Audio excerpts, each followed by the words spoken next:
एका आमदारकीसाठी पक्ष एकनाथ शिंदे यांच्या दावणीला नेऊन बांधला, हा अधिकार बच्चू कडू यांना कोणी दिला?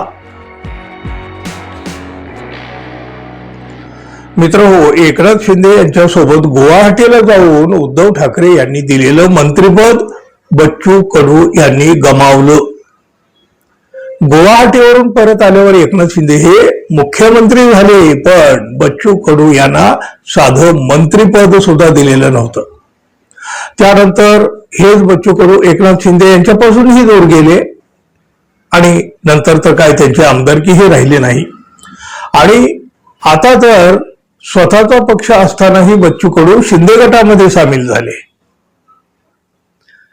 मतदारांनी नाकारलेलं असलं तरी शिंदे गटाकडून विधान परिषदेची आमदारकी मिळाली म्हणून बच्चू कडू यांच्या चेहऱ्यावर हास्य फुललं. आणि मग एकनाथ शिंदे यांनाही वाटलं बच्चू कडू आपल्या गटात आल्यामुळे आपली राजकीय शक्ती वाढली. पण लगेचच हा सगळा भ्रम आहे याची प्रचिती आली.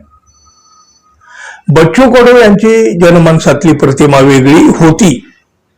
गुवाहाटीला जाऊन त्यांनी पहिल्यांदा आपल्याच प्रतिमेला धक्का दिला आणि आता शिंदे गटात जाऊन त्यांनी आपल्या लौकिकाला सुद्धा धक्का लावला.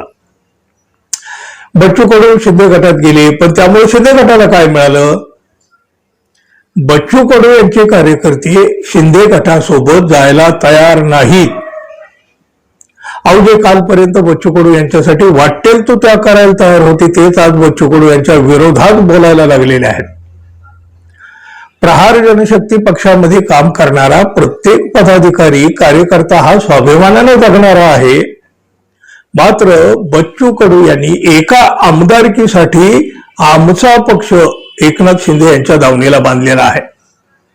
पक्षासाठी राबणाऱ्या, अंगावर अनेक केसेस घेणाऱ्या पदाधिकारी कार्यकर्त्यांना उद्ध्वस्त करून तुम्ही घेतलेला हा निर्णय आणि मिळालेली आमदारकी तुम्हाला स्वस्त बसू देणार नाही, अशा शब्दामध्ये बच्चू कडू यांच्यात प्रहार जनशक्ती पक्षाचे जिल्हा प्रमुख शिवलिंग बोधने यांनी तोफ डागली आहे.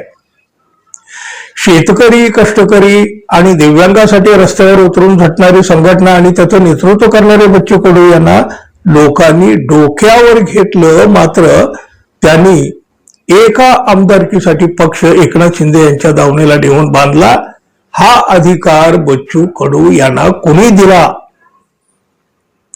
आमच्यासारख्या पक्षावर प्रेम करणाऱ्या आणि शेतकरी दिव्यांगासाठी रस्त्यावर उतरून लढणाऱ्या कार्यकर्त्यांना उद्ध्वस्त करण्याचा, त्यांना राजकीय आयुष्यातून उठवण्याचा अधिकार बच्चू कडू यांना नाही.